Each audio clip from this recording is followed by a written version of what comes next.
మీ జీఐఈటీ ఇప్పుడు జీజేయుగా మారింది. 2000కు పైగా ప్లేస్మెంట్స్, ఐపీఎం, కేపీఎంజీ వంటి సంస్థలతో ఇంటిగ్రేటెడ్ కోర్సులు, యూపీఎస్సీ కోచింగ్, అడ్మిషన్లు ఓపెన్. వర్షాలు మన మీద సీత కన్నేసాయా?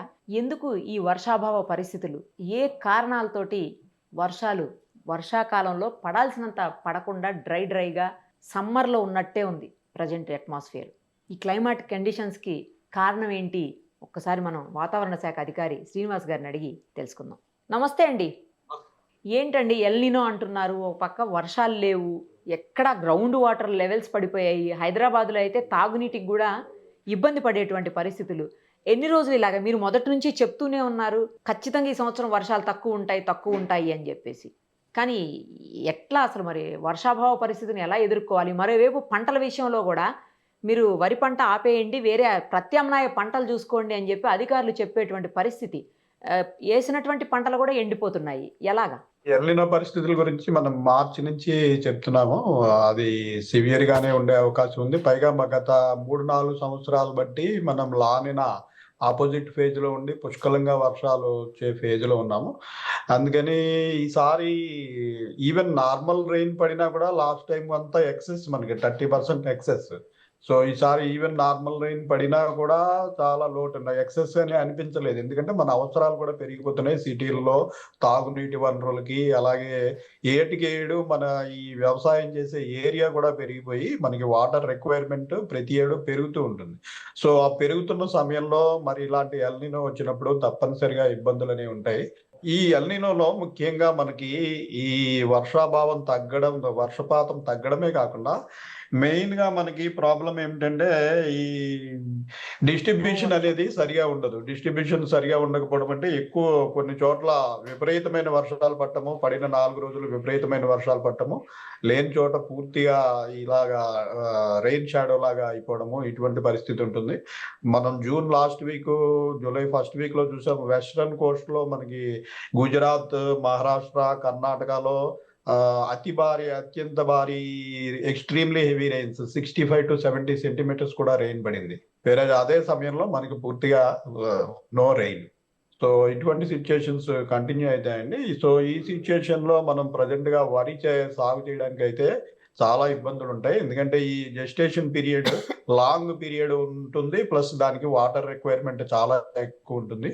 సో వరి వేసి ఉపయోగం లేదు. అందుకని వరి నుంచి వీలైనంత వరకు, అంటే కాలువ వ్యవసాయం ఉండి ఎవరికైనా కాలువ ద్వారా నీరు అందేవారు ఉంటే, లక్కీగా లాస్ట్ వీక్ లో పడిన వెస్ట్రన్ కోస్ట్ లో పడిన వర్షాల వల్ల కొంతవరకు గోదావరి, కృష్ణా నదుల్లోకి కొంత నీరు వచ్చే అవకాశం ఉంది. అయితే అవి కూడా అహెడ్ మనకున్న మహారాష్ట్ర, కర్ణాటకలోని పెద్ద పెద్ద డ్యామ్లన్నీ నిండితేనే మనకి ముందుకు వస్తాయి నీళ్లు. సో ఇటువంటి పరిస్థితుల్లో తప్పనిసరిగా ఈ పంట మార్పిడి చేసుకోవాల్సిన అవసరం అయితే ఉంది. అతివృష్టి అనావృష్టి అంటాం కదండి. లాస్ట్ ఇయర్ ఏమో అతివృష్టి, ఈసారి అనావృష్టి అనుకోవచ్చా?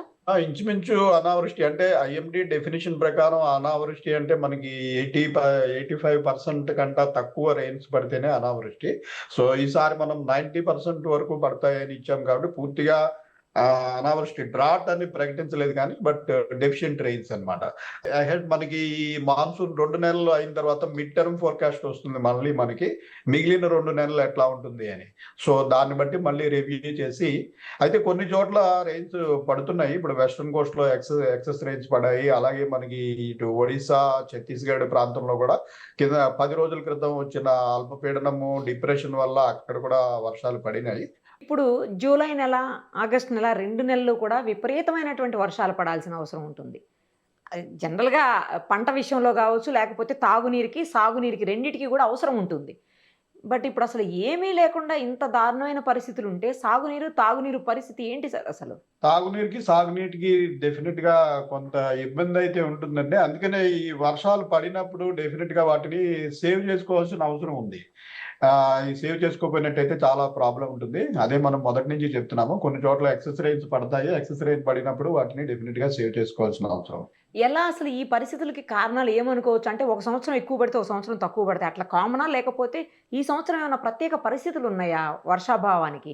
ఈ సంవత్సరం ప్రత్యేక పరిస్థితులు ఉన్నాయనే కదా మనం చెప్తున్నాం. ఎల్నినో ఉంది. ఎల్నినో అన్నది అంటే కొత్తగా వచ్చింది కాదు. ఇది మనకి భూమి పుట్టిన దగ్గర నుంచి ఎల్నినో అన్నది ఎందుకు వస్తుంది అంటే, మనకి భూమి మీద ఈ టెంపరేచర్ డిస్ట్రిబ్యూషన్ ఈక్వల్ గా ఉండదు. మనకి భూమధ్యరేఖకి అటు ఇటు ఉన్న 30 డిగ్రీల నార్త్ లాటిట్యూడ్, 30 డిగ్రీల సౌత్ లాటిట్యూడ్ లో మాక్సిమం సోలార్ ఎనర్జీ రిసీవ్ అవుతుంది.